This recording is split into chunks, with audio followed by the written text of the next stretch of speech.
میرے آقا صلی اللہ علیہ وسلم کو عرب کا ایک سرخ اونٹ بہت پسند آیا. میرے آقا صلی اللہ علیہ وسلم نے ارشاد فرمایا میں اس اونٹ کو خریدنا چاہتا ہوں. قافلے کا سردار وہاں موجود تھا, انہوں نے کہا لے جائیے, خریدیے. میرے آقا صلی اللہ علیہ وآلہ وسلم نے فرمایا دیکھو میں سیر کے لیے آیا تھا, اونٹ خریدنے کے لیے تو نہیں آیا تھا, یہ میرا مقصد نہیں تھا, میں فقط سیر کے لیے آیا تھا. تمہارا اونٹ نظر آیا, مجھے پسند آیا. ارے ناز کرتے ہیں ہم, کیا عظیم اونٹ ہے وہ جو آقا کو پسند آ گیا, جو آقا کو پسند آ گیا. میرے آقا نے ارشاد فرمایا میں اسے خریدنا چاہتا ہوں لیکن اس وقت میرے پاس قیمت نہیں ہے, میرے پاس قیمت نہیں ہے.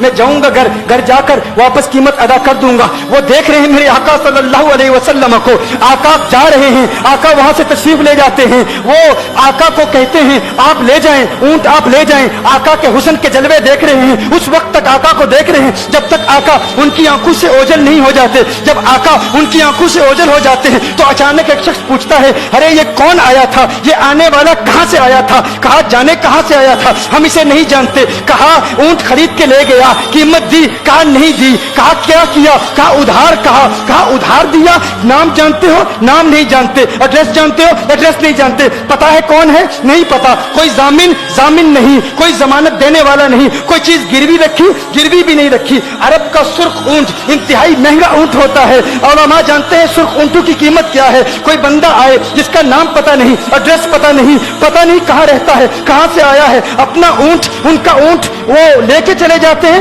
ادھار لے کے جاتے ہیں, نام بھی نہیں بتاتے, ایڈریس بھی نہیں بتاتے. کہا تمہیں کیا ہو گیا تھا, تم نے اپنا اونٹ یوں ہی دے دیا. ایک شخص بولا ارے تم کہتے ہو کہ اس کا نام پوچھتے, اس کا پتہ پوچھتے, ارے نہ جانے کیا ہو گیا تھا, ہماری عقل پر پردے پڑ گئے تھے, ہم تو اس کے حسن میں ایسے کھو گئے تھے. ارے جب وہ بولتا تھا نا تو اس کے منہ سے پھول جھڑتے تھے, ان سے منہ سے پھول. انہی کی بو مایائے سمن ہے, انہی کا جلوہ چمن چمن ہے, انہی کی رنگت گلاب میں ہے, انہی سے گلشن مہک رہے ہیں. گل ہے لبھائے نازک ان کے, ہزاروں جھڑتے ہیں پھول جن سے گلاب گلشن میں دیکھے بلبل, یہ دیکھ گلشن گلاب میں ہے, یہ دیکھ گلشن گلاب میں ہے. ایک شخص بولا ارے نادانو اتنا مہنگا اونٹ یوں ہی دے دیا, پتہ بھی نہیں پوچھا, نام بھی نہیں پوچھا, ایڈریس بھی نہیں پوچھا. ایک شخص بولا تم کہتے ہو ایڈریس پوچھتے اور تم کہتے ہو کہ تم اس کے میٹھے بول سن رہے تھے. ارے میں تو اس کے کنڈل زلفوں کو دیکھ رہا تھا. کہ آپ کی کنڈل والی زلفیں ایسی ہیں, ہمیں کہاں یاد رہی قیمت کتنی ہے, نام کیا ہے, علاقہ کون سا ہے, شہر کون سا ہے. ابھی کلام ہو ہی رہا تھا. ایک شخص نے کہا ارے نادانو کیا کیا, اونٹ دے دیا, نام بھی نہیں پوچھا, پتہ بھی نہیں پوچھا. ایک شخص بولا ارے وہ تو ان کے میٹھے بولوں میں کھو گیا تھا, یہ تو کنڈل والی زلفوں میں کھو گیا تھا. لیکن تم جانتے ہو میں کیا دیکھتا تھا. کہا کیا دیکھتے تھے, کہا ان کے لبوں پر جب تبسم کی کھلکھلاہٹ ہوتی, جب مسکراہٹ ہوتی, ان کے دانتوں کی چمک دیکھ رہا تھا. وہ مسکراتے تھے, ان کا نور مجھے سامنے والے پہاڑوں پہ نظر آتا تھا. ایک شخص نے کہا ارے تم تو ان کے دانتوں کی چمک کو دیکھتے تھے, ان کی مسکراہٹ کو دیکھتے تھے اور مجھ سے پوچھتے ہو کہ میں نام پوچھتا, پتہ پوچھتا.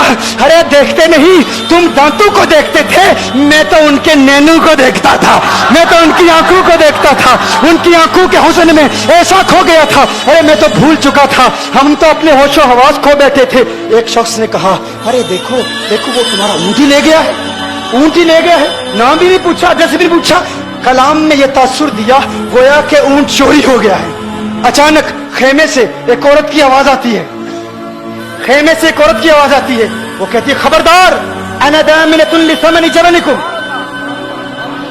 ایک عورت کہتی ہے خبردار کوئی یہ نہ کہے اونٹ چوری ہو گیا ہے, میں ضمانت دیتی ہوں تمہارے اونٹ کی قیمت کی, اگر قیمت ادا نہ کی تو میں کروں گی, میں ضمانت دیتی ہوں, میں ضامن ہوں. کہا شکر ہے کوئی تو جانتا ہے اس کو, شکر ہے کوئی تو اس کو جانتا ہے, کوئی تو پہچانتا ہے, کوئی اور ضامن نہیں تھا, ضمانت دینے والا نہیں تھا, شکر ہے تم جانتی ہو. کہا نہیں جانتی تو میں بھی نہیں ہوں, کون ہے مجھے بھی نہیں پتا کون ہے. کہا پھر ضمانت کاہے کی, کیوں ضمانت دے رہی ہو. اس نے کہا ہوا یہ کہ جب وہ تم سے باتیں کر رہا تھا نا تو خیمے کی اوٹ سے میں نے اس کا حسین چہرہ دیکھ لیا. ارے سنو کہا جس کا چہرہ اتنا حسین ہے وہ جھوٹا نہیں ہو سکتا, وہ جھوٹا نہیں ہو سکتا, وہ جھوٹ نہیں بول سکتا. میرے آقا کا حسن ہی ایسا ہے. تم کہتے ہیں تم ان کی طرح ہو, ذرا تم بھی کہیں خریدنے کے لیے کچھ جاؤ, دیکھتے تیرے چہرے کا حسن دیکھ کر کون ضمانت دیتا ہے, کون ضمانت دیتا ہے. ابھی بات ہو ہی رہی تھی نا, ابھی کلام ہو رہا تھا, اچانک میرے آقا کے غلام آ گئے.